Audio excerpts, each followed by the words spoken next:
Hello everyone, welcome to Chemazon-Complete Chemistry. In today's video, we are going to learn a very important concept, that is what are nucleophiles and electrophiles. So first we will see the very basics of nucleophiles and electrophiles. What is the meaning of that? What are their examples? And then we will move on to slightly advanced level to understand in-depth analysis of the nucleophile and electrophiles using the molecular orbital theory approach. So it is very important to understand this topic thoroughly because this forms the basis of all the organic reaction mechanism that we study in organic chemistry. So let us try to understand with a very short story. So there are some people who are very rich. Okay, they have money, so much money that even after spending and satisfying all their luxurious needs, they have a lot of money that they can donate. Okay, but do everybody donate their money, extra money? No, right? There are some generous and kind people who like to donate money to the ones who do not have enough money. So, what in this picture you can see this young man donating its extra money to this dog. So, there are two types of people. So, here there is this this is here there is this rich person. You can imagine this rich person is donating money to the poor, a poor dog. So using this analogy we can understand what is a nucleophile and what is an electrophile. So the electron rich person is what? It is nothing but a electron rich species. A rich person we can assume as electron rich species, which is called as a nucleophile. Okay, and here the money you can imagine that as the electrons.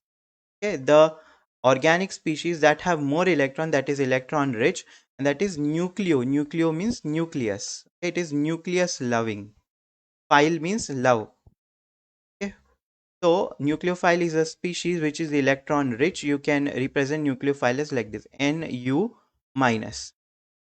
So it is electron rich, and the poor dog or the poor person, you can imagine that as a electron deficient species. Okay, electron deficient species. Okay, that is nothing but called as a electrophile. Okay, how do you represent an electrophile? E plus. Now what exactly is the meaning of this? Nucleophile, it is electron rich, so it has affinity towards positively charged nucleus. We know opposite charges attract. Similarly, electrophile is electron deficient, so it has phile means love for electron. Okay, so what exactly happens here is nucleophile donates its electrons to electrophile. Okay, donates what? Donates electrons to an electrophile. Okay, so this was a general definition of nucleophile and electrophile. Nucleophile is electron rich species and electrophile is electron deficient species. Okay, now let us try to understand with the help of some examples. Now nucleophiles basically have two things: either they have lone pairs, okay, lone pairs that they can donate, or they have negative charges. Okay, these are the two things. These are the two things that a nucleophile can donate: lone pair, negative charge, or another thing is they can donate what? They can donate pi electrons like this. Okay, they can donate pi electrons as well. Okay, and sometimes donation takes place via a sigma bond like this. Okay, sigma electrons. So let us see one by one all the examples of nucleophiles. So first is nucleophiles having lone pair, like nitrogen has lone pair. Okay, ammonia, amine is what? It is a derivative of ammonia. Similarly, water, oxygen has lone pair that can be donated. In ammonia, nitrogen has a lone pair that can be donated. In alcohol also, you can see oxygen has a lone pair that can be donated. Then these are some of the other examples where phosphorus can donate a lone pair, sulfur can donate lone pair, and here also sulfur can donate lone pair. Trimethylphosphine, thiophenol, and dimethyl sulfide.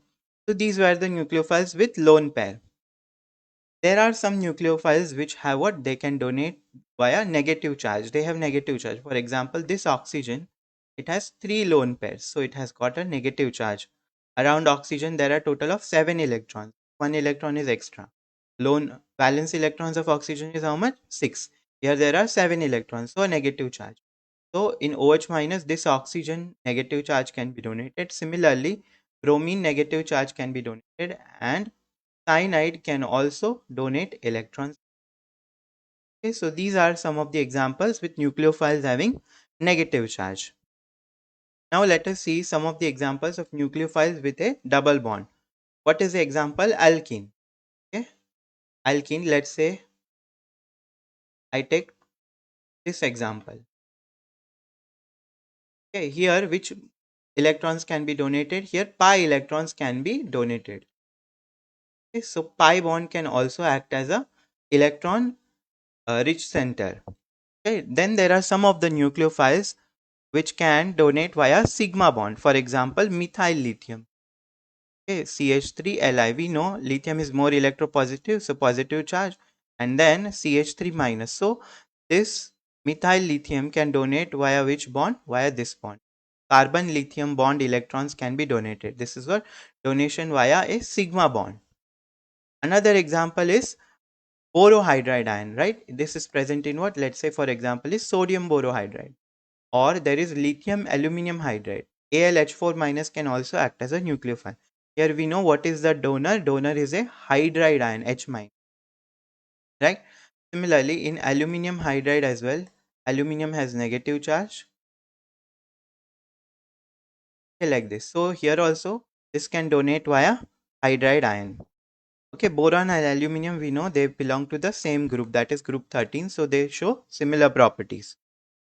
So these were some of the examples of nucleophiles. Now let us see some of the examples of electrophiles. Now electrophiles, there can be two things. One is either it has a positive charge, for example a carbocation. Carbocation has what? Carbon has a positive charge, as well as it has what? It has a vacant orbital. So generally electrophiles are species having vacant orbitals. Okay, vacant orbitals that can accept electron from the nucleophile. That can accept electrons from the nucleophile. So H plus ion, we know H plus ion is what? It is an empty or vacant 1s orbital. Okay, general electronic configuration of hydrogen is 1s1. When H plus means one electron is removed, so 1 is 0. This is the vacant orbital of hydrogen that can accept electrons, right? So this is, for example, alkene. This is electron rich. It can donate electrons to electron deficient H plus ion. And there are some other examples where the atoms has empty orbitals like AlCl3 or BF3. These are what? These are also called as Lewis acids. Okay, we had seen LATE, Lewis acid, take electron or accept electrons. This is the mnemonic that you can remember. We had seen before as well. So AlCl3 and BF3, they have a vacant p orbital that can accept electrons. So electrophiles can have a vacant orbital that can accept electrons. Or another thing is, you can attach one particular atom. For example, here this carbon, it is attached to electronegative atom. So this is delta minus, this is delta plus. This is withdrawing electron towards itself. Oxygen is withdrawing electron towards itself, making this carbon as a electrophile or electron deficient species. Okay, this is the electrophile. Similarly, here also nitrogen is more electronegative, carbon becomes less electronegative. So a nucleophile can attack like this. Okay, similarly, here also a nucleophile can attack. Okay, and this will open up. So these were the examples of electrophile where double bonded electronegative atom. Okay, carbon is attached to a electronegative atom and it becomes a electrophilic carbon. Now these are some of the examples where electrophiles with a single bond to an electronegative atom. So there are some atoms which are attached to electronegative atoms like Cl, Br. Okay, so what happens is this is more electronegative, so this automatically becomes less electronegative, or we can say it is electron deficient. Okay, so a nucleophile can attack at this hydrogen and this will go away as a good leaving group. Okay, so these are some of the examples of the electrophiles where single bonded atom is one particular atom is attached to more electronegative atom, so that becomes electron deficient or electrophilic. Now what is the direction of the curved arrow? Okay, always remember this, we had seen in our curved arrow video or as well in much detail, that the electrons always start from the electron rich species and it ends at the electron deficient species. Okay, nucleophile donate electrons, electrophile accept electrons. Electron movement is from nucleophile to electrophile. Okay, so let us see how does this take place. Nucleophiles donate electrons from available high energy orbitals. What is the meaning of that? That we will see in a moment. Represented by one of the following. So lone pair, negative charge, double bond or a sigma bond can donate electrons. Okay, so you can see the arrow starts at the electron rich center, that is lone pair, negative charge or pi bond or sigma bond. And where it will end? It will end at the electrophile. Okay, electrophile is electron deficient, either having empty orbital, okay, like BF3 or H plus ion, or it is a atom that is attached to a electronegative atom. For example, this carbon atom is electrophilic as it is attached to electronegative oxygen. Similarly, here also Cl is more electronegative, so this becomes electron deficient. Okay, so these are the examples of how we can draw a curved arrow. Now let us try to understand how exactly the bonding takes place in the atomic level. So we will understand this with the help of molecular orbital theory. So in molecular orbital theory, what happens is there are certain atomic orbitals.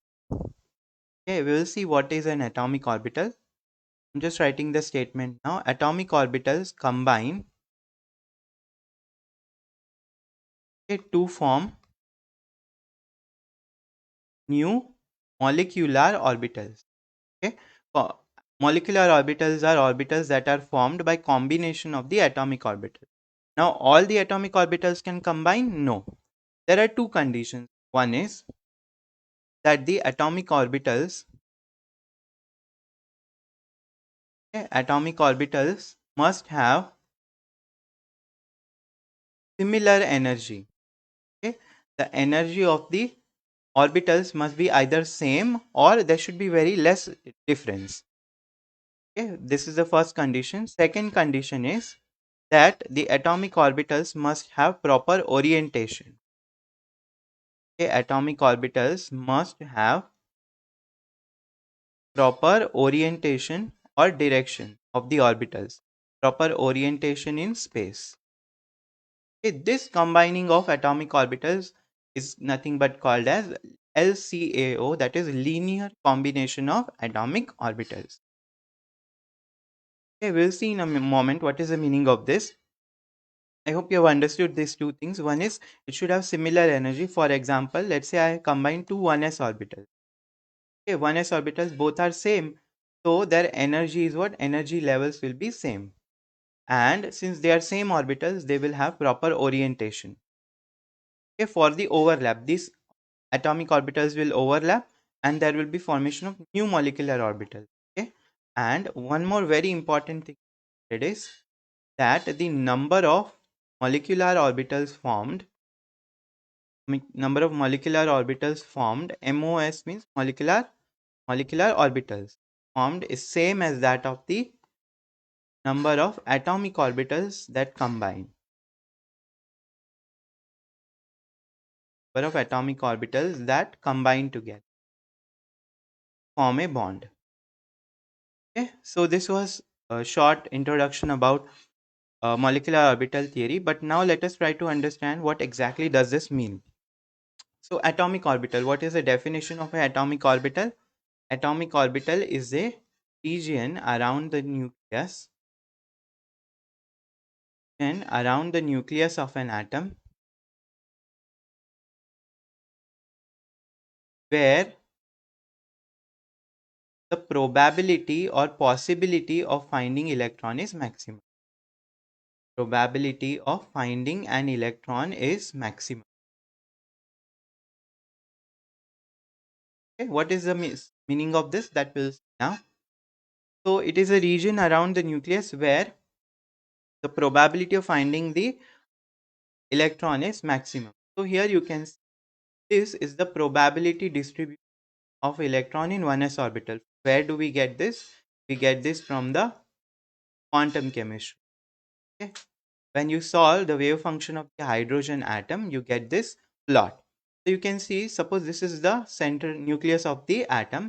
You can see most of the electron density, this dotted thing is what it is, probability distribution. That is, probability of finding an electron within this region is maximum. So that is why you can see it is somewhat circular in shape. So that is why we draw a s orbital as a circle. And here around the nucleus, the electron density is maximum. Electron density is maximum. So this was about the s orbital. What about the p orbital? P orbital, you can see there is one line that is called as a nodal plane. Okay. So node or nodal plane is what? It is the point or plane where the electron density is 0. Okay, minimum, or we can say it is 0. Okay, there will be no electron density at the node or nodal plane.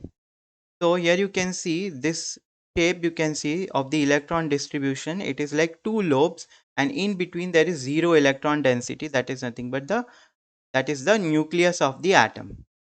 Okay, and around that, above the plane, this is what is the nodal plane. Above the plane there can be electron density, or below the plane there can be electron density. So in this way, this region around the nucleus where the probability of finding the electron is maximum is called as the atomic orbital. So these are the higher atomic orbitals, as you can see here.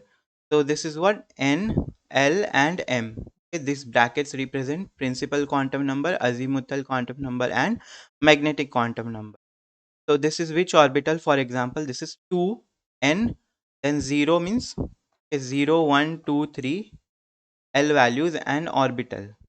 Okay, if the L value is 0, it is s orbital. If it is 1, it is p orbital. If it is 2, it is d orbital. And if it is 3, it is f orbital. You can see all these shapes of the orbitals are obtained by solving this equation of the hydrogen atom. Okay, so this is what, this is the first one is what, this is a 2s orbital. L is 0. So this is 2s orbital. This will be 2p orbital. So you can see this is how we draw a p orbital, and it looks like that, right? So this orange colored part is what? It is the electron density. Okay, so these are the different shapes of the atomic orbitals. Now let us see how these atomic orbitals combine to form molecular orbitals. Suppose I take example of 2s orbital, let's say 1s and 1s. So there are certain phases of the orbital. So let's say this is one phase of the orbital, another phase of the orbital. So suppose both the atomic orbitals are combining, having the same phase, then what is formed is a bonding molecular orbital. Bonding molecular orbital is formed. Is what? Which is lower in energy. Lower in energy. So in this diagram you can see this lower energy orbital is nothing but bonding orbital, and this distance between the two nucleus, this is what exactly is a chemical bond. Okay, a new bond is formed. Okay, because here the electron density is going to be the maximum between the two nucleus. Okay, when two same phase of the orbitals combine. If let's say opposite phase of the orbitals combine, then what will happen? Then we get something called as the anti-bonding molecular orbital. Anti-bonding molecular orbital. Okay, so here what will happen is between the two nucleus the electron density will be 0. Okay, so you can see in this region the electron density is 0 and there can be a plane passing through this, that we call it as a nodal plane. Okay, there is electron density is minimum. Okay, if the phases are different, electron density is minimum. And here you can see when the same phase atomic orbitals combine, what will happen? In phase or same phase, then we get a bonding molecular orbital which is lower in energy. Okay, and then there is anti-bonding molecular orbital which is higher in energy. Okay, so in this way atomic orbitals combine to form molecular orbitals, and then in this molecular orbitals we have something called as HOMO and LUMO, that those molecular orbitals will react. Okay, we have something called as HOMO and we have LUMO. That is what we are going to see now. What is HOMO? HOMO. HOMO stands for highest occupied molecular orbital.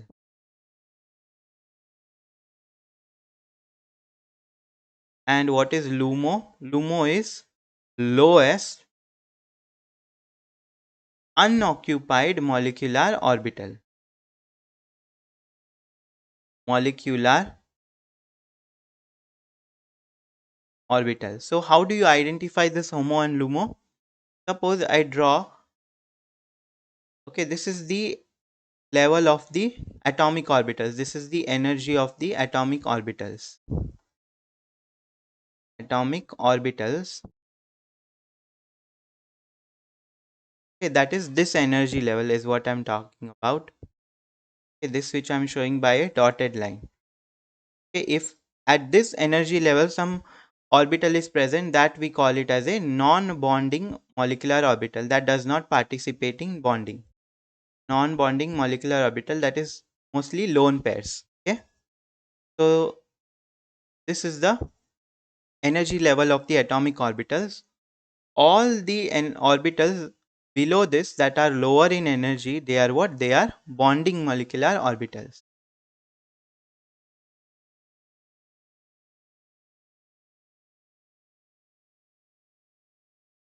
Okay, and above these they are what? They are anti-bonding molecular orbitals.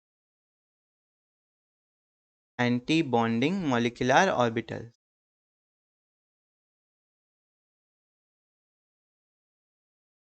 What we are seeing here is the energy. Okay, from from bottom to top, the energy is what? It is increasing. So what will happen? Suppose I fill some of the electrons. Okay, so now what I have to identify is HOMO, highest occupied molecular orbitals.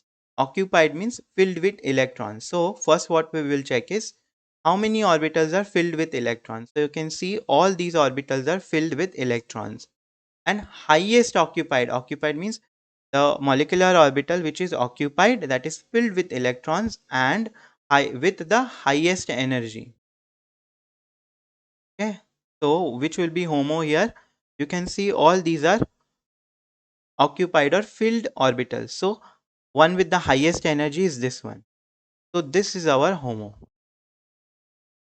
Okay, and then you have to check the unoccupied orbitals. Lowest unoccupied molecular orbitals. So first identify unoccupied means empty.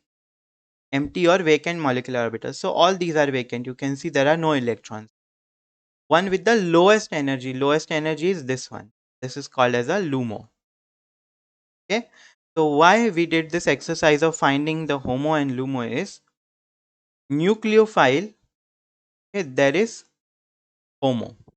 Okay, highest occupied molecular orbital of nucleophile reacts with the lowest unoccupied molecular orbital of the electrophile. This is what nucleophile.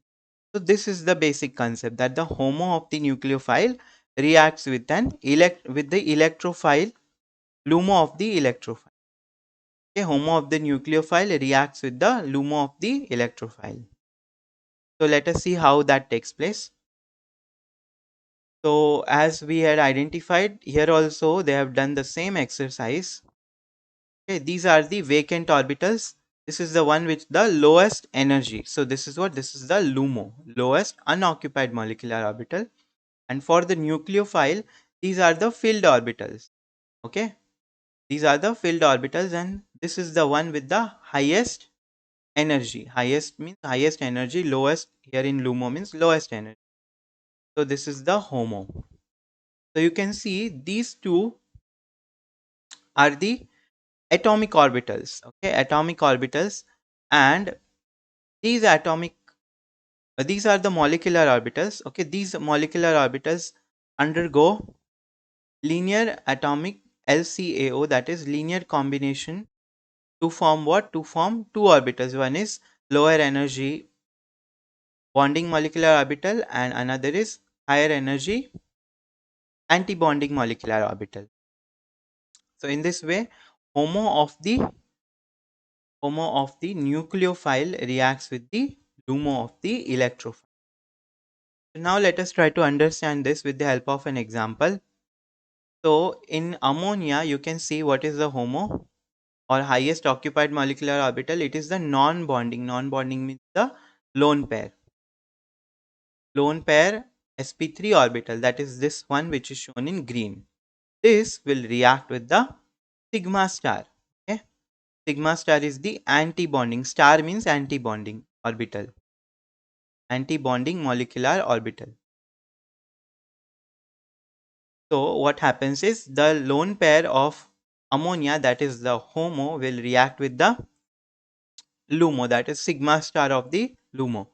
So this orbital is the sigma star, and this is what? This is the HOMO, is the non-bonding. Okay, this is the non-bonding sp3 orbital. So you can see the curved arrow starts from the electron rich center, that is a lone pair of nitrogen, and ends at the electron deficient species, that is hydrogen, and Cl minus goes away as a good leaving group. And this is the new bond that is formed as a result of the overlap of the atomic orbitals having same phase. That is, we can call this as a bonding orbital, bonding molecular orbital.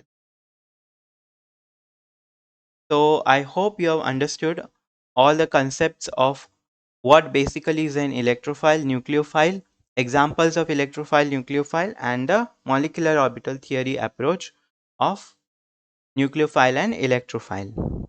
Thank you.